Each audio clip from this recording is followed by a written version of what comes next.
어떤 집에 할아버지랑 할머니가 살았대요. 어느 날 할아버지와 할머니가 텔레비전을 보다가 할아버지가 목이 마르셨던 모양입니다. 그래서 할머니에게 이봐, 우유 좀 갖다 줘.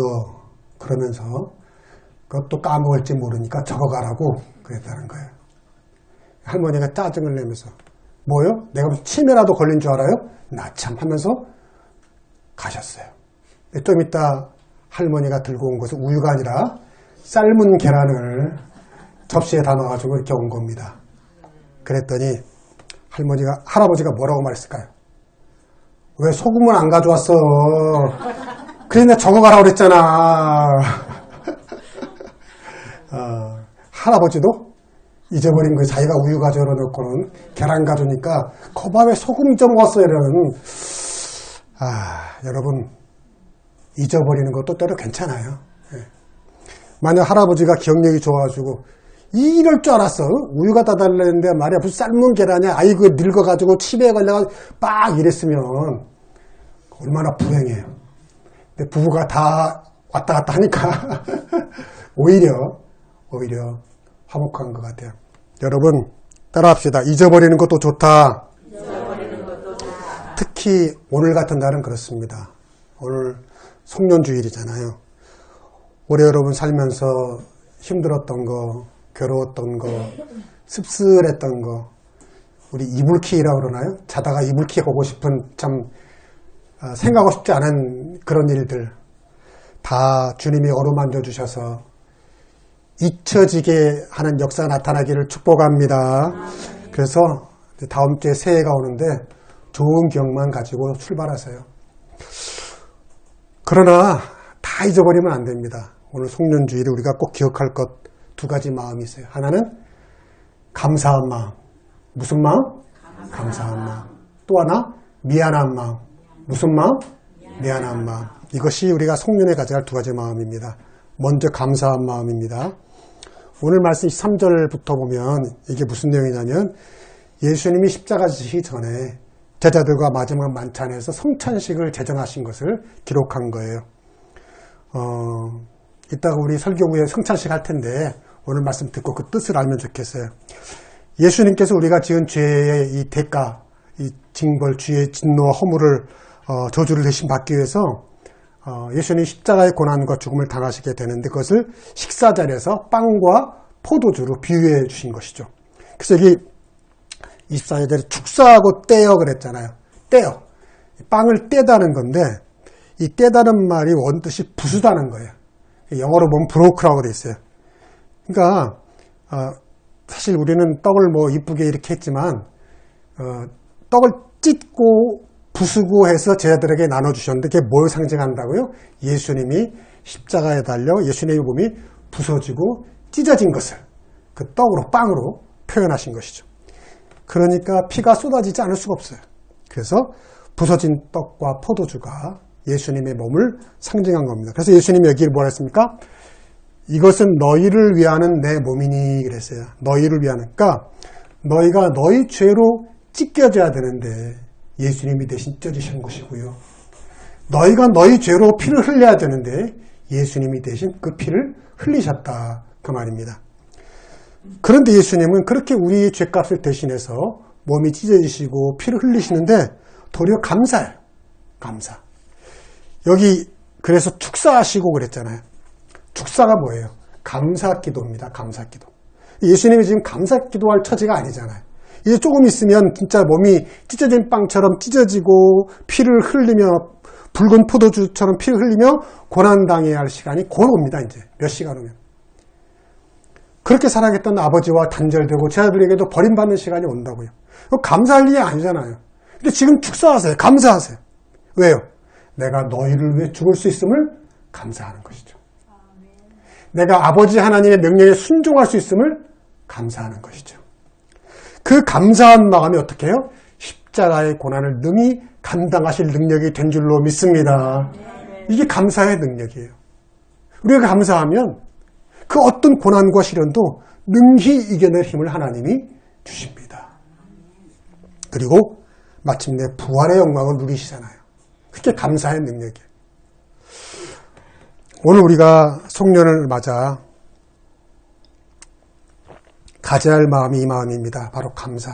한 해를 돌아보면 여러분 어때요? 잠깐 지금 한 해를 돌아보면 감사할 일이 막 이렇게 막 뭉게구름처럼 솟아오릅니까? 아니면 이놈도 손봐야 되고 저놈도 손봐야 되고 그놈도 손봐야 되고 이렇게 미워하고 원망할 일이 많이 떠오릅니까? 감사할 일이 많이 떠오를 줄로 믿습니다. 네, 나 또 누가 그 와중에 또 손볼 놈도 생각난다고 할까봐 내가 여러분 제가 올해 5월달인가요? 신문을 봤는데 이런 기사를 봤어요. 온라인상에서 대학생들 커뮤니티가 있는데 에브리타임이라는 커뮤니티가 있대요. 근데 거기 이제 각 대학별로 졸업생들 그 자기들 졸업생들 동호회가 있나 봐요. 글 쓰는. 근데 서울대 졸업생 게시판에 어떤 글이 논란이 된 거예요. 어떤 서울대 졸업생으로 추정되는 남자가 자기가 키가 작아서 여자친구를 지금까지 사귀지 못했다고 자기를 낳아준 부모를 욕한 글이 올라온 거예요.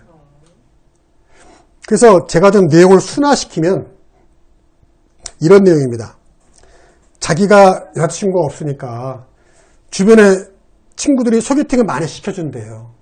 그런데 그때마다 자기 키가 작아서 자기가 남자인데 이제 167cm 모양이에요. 키가 작아서 다 거절당했다는 거예요. 그래서 나 집에 가서 부모한테 아빠 엄마 왜 나를 키가 작게 나가지고 만나는 여자마다 나를 찬다 그랬더니 아버지가 그러더래요. 야 그런 여자는 네가 차버려. 이러더라는 거예요. 뭐 맞는 말이죠. 그런데 그 아들이 그 아버지의 말을 듣고 뭐라고 쓴 줄 아세요? 그런 X 소리나 씨 부리는 애비 XX라고 쓴 거예요. 자기 아버지가 나한테 그렇게 얘기했다고 그렇게 아버지를 욕한 거예요. 그러니까 키가 작아서 연애 못한다고 부모님에게 불평했는데 부모님이 뭐라고 그러니까 그런 부모를 애비 XX라고. 그리고 심지어 그 뒤에는요 더 심한 말도 합니다. 좀 여러분 노약자들은 마음을 단디 잡수시고 들으세요. 딴 건 몰라도 그 서울대 졸업 쓴 거예요. 딴 건 몰라도 나 뒤지기 전에 애비 XX는 반드시 토막내야겠다고 결심했다. 이야. 그래서요. 이 글을 본 사람들이 그냥 뭐라고 댓글을 달았는 줄 아세요? 너 병원에 가야 되겠다. 그렇죠? 네가 여자친구가 없는 건 네가 키가 작아서가 절대 아니다 라고 썼어요. 이해가 되죠? 무슨 말이지? 키가 문제가 아니라는 걸 본인만 모른다 이거예요. 제가 그 기사를 보고요. 야 아무리 서울대 나오면 뭐하나.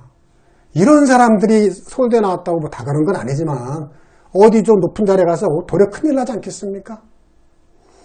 아니 부모님이 여러분 내가 이걸 읽고 무슨 생각이 들었냐면 아니 부모님이 키 작은 유전자만 물려줬어요?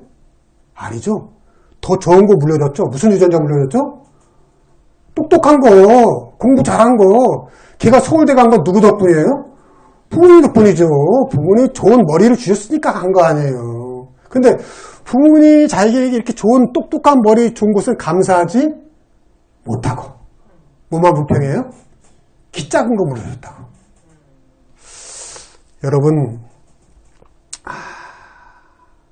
만약에 이 친구가 정말 교회 다니고 예수 믿고 은혜 받아서 감사함이 넘치게 됐다면 키는 작지만 늘 감사한 마음으로 이렇게 다녔다면 인생이 달라질 줄로 믿습니다.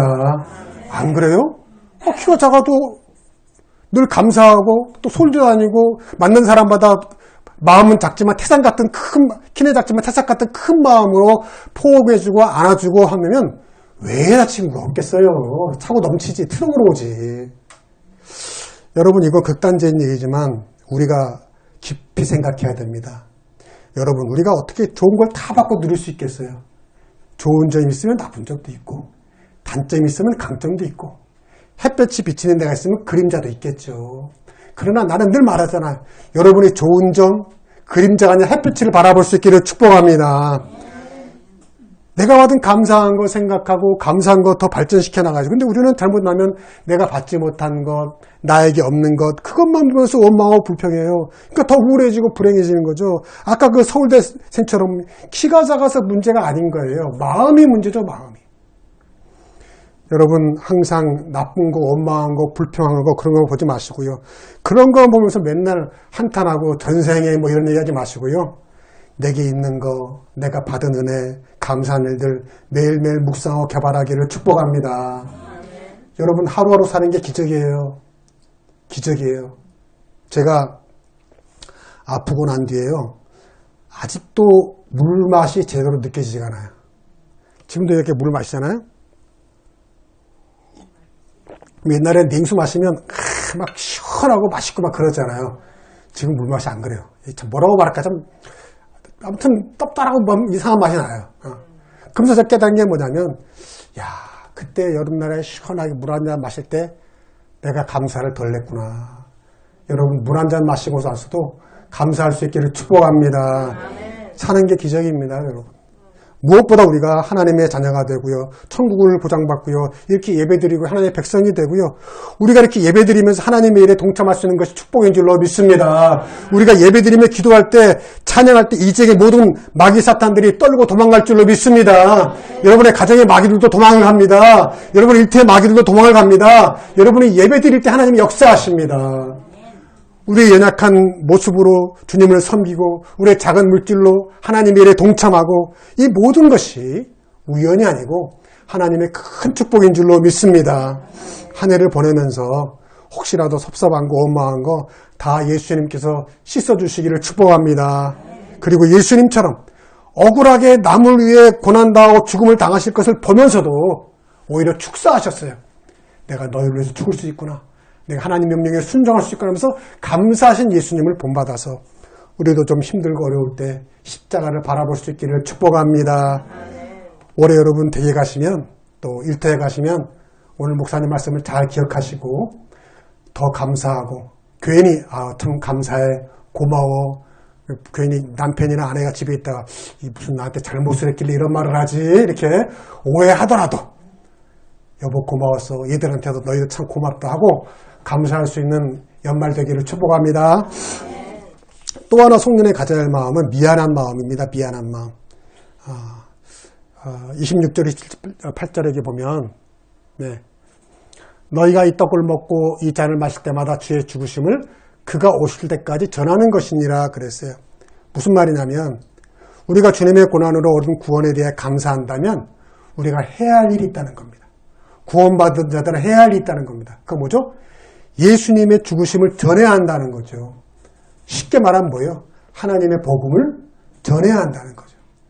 더 나아가서 우리가 집사로서 권사로서 하나님께 약속할 헌신을 충성을 다하면서 살아야 한다는 거죠.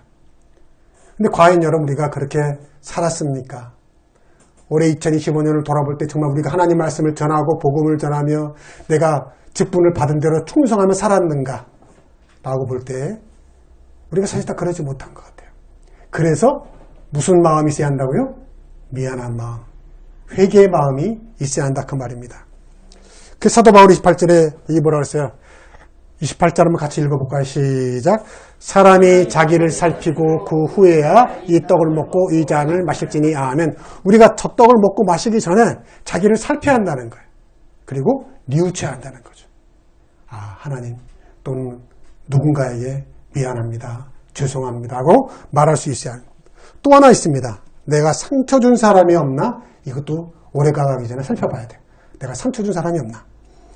여러분 초대교회 때를 좀 설명하면 초대교회 때는 이렇게 교회에서 예배를 드리지는 않았고 주로 가정에서만 예배 드렸어요. 그래서 성찬과 애찬을 같이 했단 말이에요. 그 사람들은 서양 사람들이니까 이렇게 빵과 포도주 뭐 이런 거 가져와서 애찬, 밥을 함께 먹고 또 성찬을 또 함께 나눠서 같이 했어요. 그러다 보니까 문제가 생긴 게 뭐냐면 부자들은 좋은 곳을 맛있는 것을 많이 가지고 일찍 올 수 있잖아요. 부자들이니까. 그런데 같은 교회의 노예들이나 노예로 있던 사람들이나 가난한 사람들은 늦게 올 수밖에 없어요. 왜? 일하다 오니까. 그러니까 또 맛있는 것도 싸울 수가 있어요? 빈손으로 올 때가 많죠. 그러다 보니 그런 분들은 나중에 와서 보니까 먹을 게 있다 없다? 없는 거예요. 굶는 일도 생겼어요. 여러분 같은 교회인데 부자들은 일찍 와서 맛있는 거 많이 먹고 노예나 일하고 늦게 온 사람들은 뭐 겹쳐가지고 손가락 쭉쭉 빨고 있고 이런 일들이 벌어지게 된 거예요. 여러분 상대적 박탈감이라는 게 있잖아요. 우리가 어렸을 때나 학교 급식이 없어가지고 도시락을 싸가지고 갔잖아요. 근데 도시락을 보면 그때 여러분 기억나세요?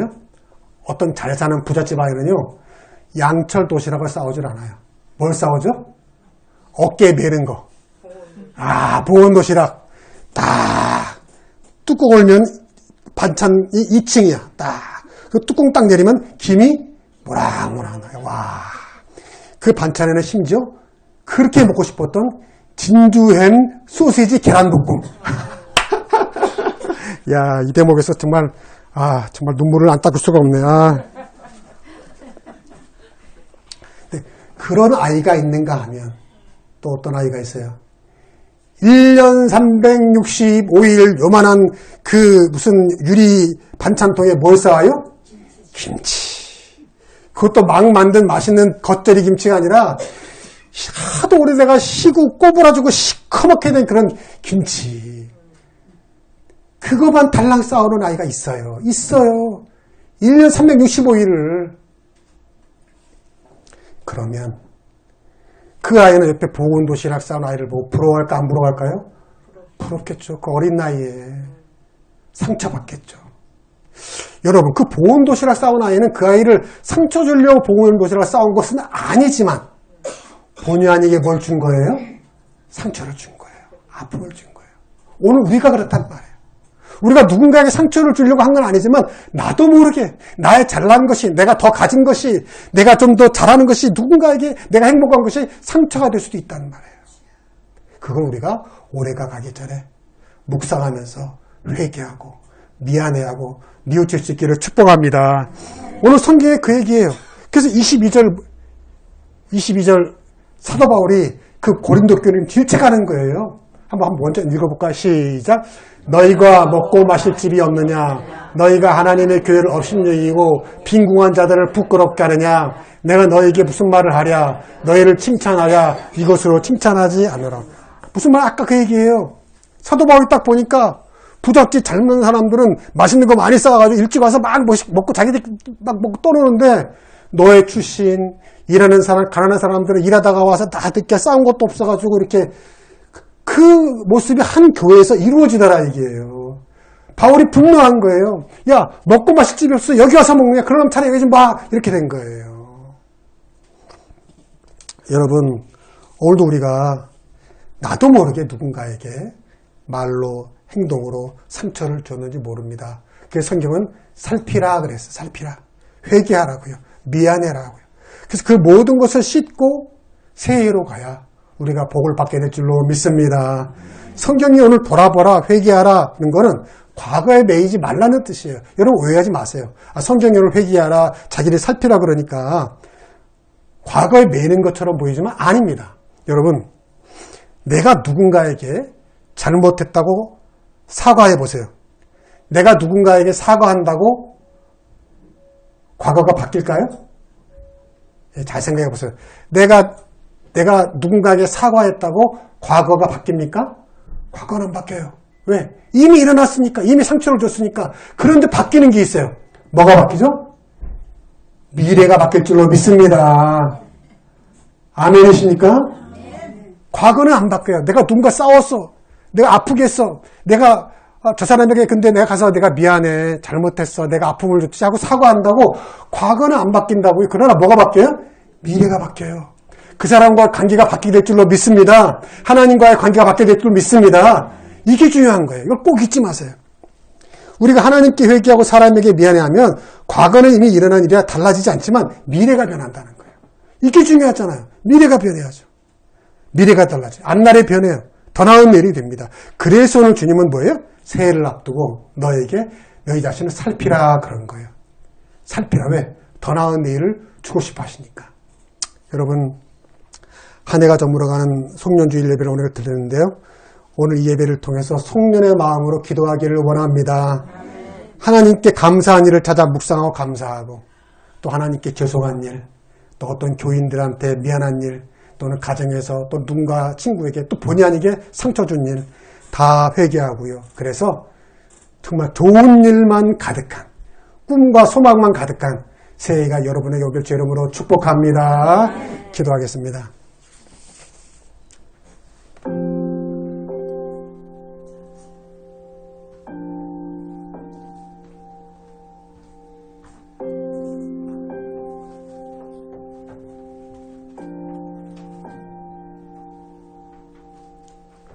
이 시간 묵상합시다.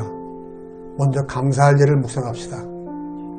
올 한 해를 돌아보면서요, 내가 감사한 일들 묵상합시다. 때론 고난인 줄 알았는데, 시련인 줄 알았는데, 슬픈 일인 줄 알았는데, 괴로운 일인 줄 알았는데, 지나고 보니 그게 참 감사한 일이었구나 깨달아지는 일이 참 많습니다.